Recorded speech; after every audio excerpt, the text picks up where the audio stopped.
అందరికీ నమస్కారం.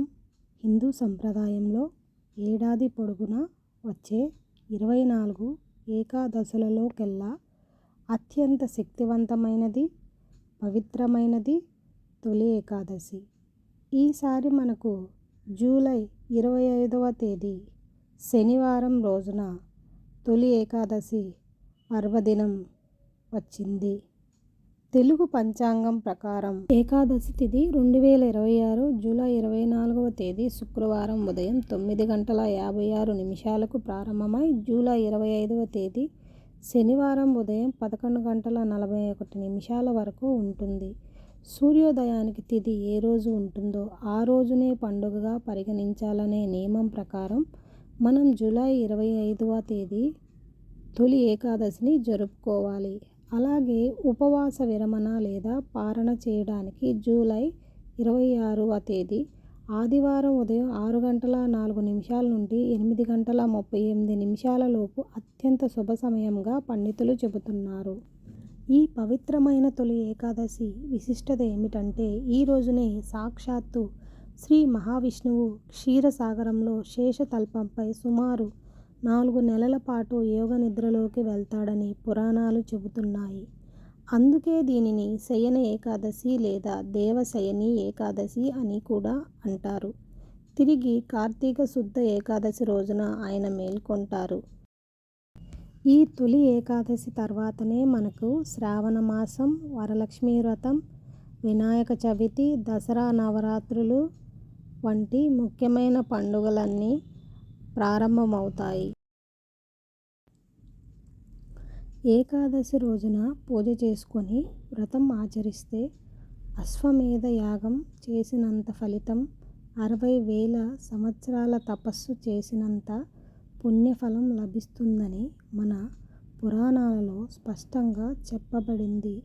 మరి ఈ తొలి ఏకాదశి రోజున పూజ ఎలా చేయాలి, నియమాలు ఏంటి అనే విషయానికి వస్తే దశమి రోజు నుంచే కొన్ని నియమాలు పాటించాలి. దశమి రోజున మాంసం, ఉల్లిపాయలు వంటివి తీసుకోకూడదు. రాత్రిపూట పూర్తిగా బ్రహ్మచర్యం పాటించి ఒక్క పొద్దు మాత్రమే ఉండాలి. ఇక ఏకాదశి రోజున ఉదయాన్నే నిద్రలేచి తలస్నానం చేసి బ్రహ్మ ముహూర్తంలో లేదా ఉదయం 7:21 నుండి 7:46 మధ్యలో లేదా 9:55 నుండి 12 గంటలలోపు పూజను నిర్వహించుకోవచ్చు. ఈ రోజున పూజ మందిరంలో లేదా ప్రత్యేకంగా పీఠం ఏర్పాటు చేసుకొని లక్ష్మీ సమేత శ్రీ వెంకటేశ్వర స్వామి ఫోటోను లేదా విష్ణుమూర్తి రూపాన్ని పసుపు కుంకుమలతో అలంకరించి పూజించాలి. ముందుగా విఘ్నేశ్వరునికి పూజ చేసి ఆ తర్వాత స్వామివారికి ఎంతో ప్రీతికరమైన బియ్యపిండి దీపాలు 1 నుండి 7 వరకు మీ ఆచార ప్రకారం ఆవు నెయ్యితో వెలిగించాలి. శనివారం రోజు ఏకాదశి రావడం వల్ల సప్త శనివారాల వ్రతం ప్రారంభించాలనుకునేవారు ఈరోజే పూజను ప్రారంభించవచ్చు. పూజలో భాగంగా స్వామివారికి తులసి దళాలతో, పుష్పాలతో అర్చన చేయాలి. ఓం నమో భగవతే వాసుదేవాయ నమః అనే మంత్రాన్ని జపిస్తూ విష్ణు సహస్రనామాలు లేదా అష్టోత్తరం చదువుకోవాలి. నైవేద్యం విషయానికి వస్తే తొలి ఏకాదశి రోజున ప్రత్యేకంగా పేలాల పిండిని స్వామివారికి నైవేద్యంగా సమర్పిస్తారు. దీనితో పాటు వడపప్పు, పానకం, చలిమిడి మరియు పండ్లు నైవేద్యంగా పెట్టి కొబ్బరికాయ కొట్టి స్వామివారికి కర్పూర హారతి ఇవ్వాలి. పూజ చివరిలో స్వామివారికి విధిగా సాంబ్రాణి ధూపం వేయాలి. ఇలా చేయడం వల్ల ఇంటిలోని నకారాత్మక శక్తి తొలగిపోయి పాజిటివ్ ఎనర్జీ వస్తుంది. అలాగే ఏకాదశి రోజున తులసి ఆకులను కోయకూడదు. తులసి చెట్టుకు నీళ్లు పోయకూడదు.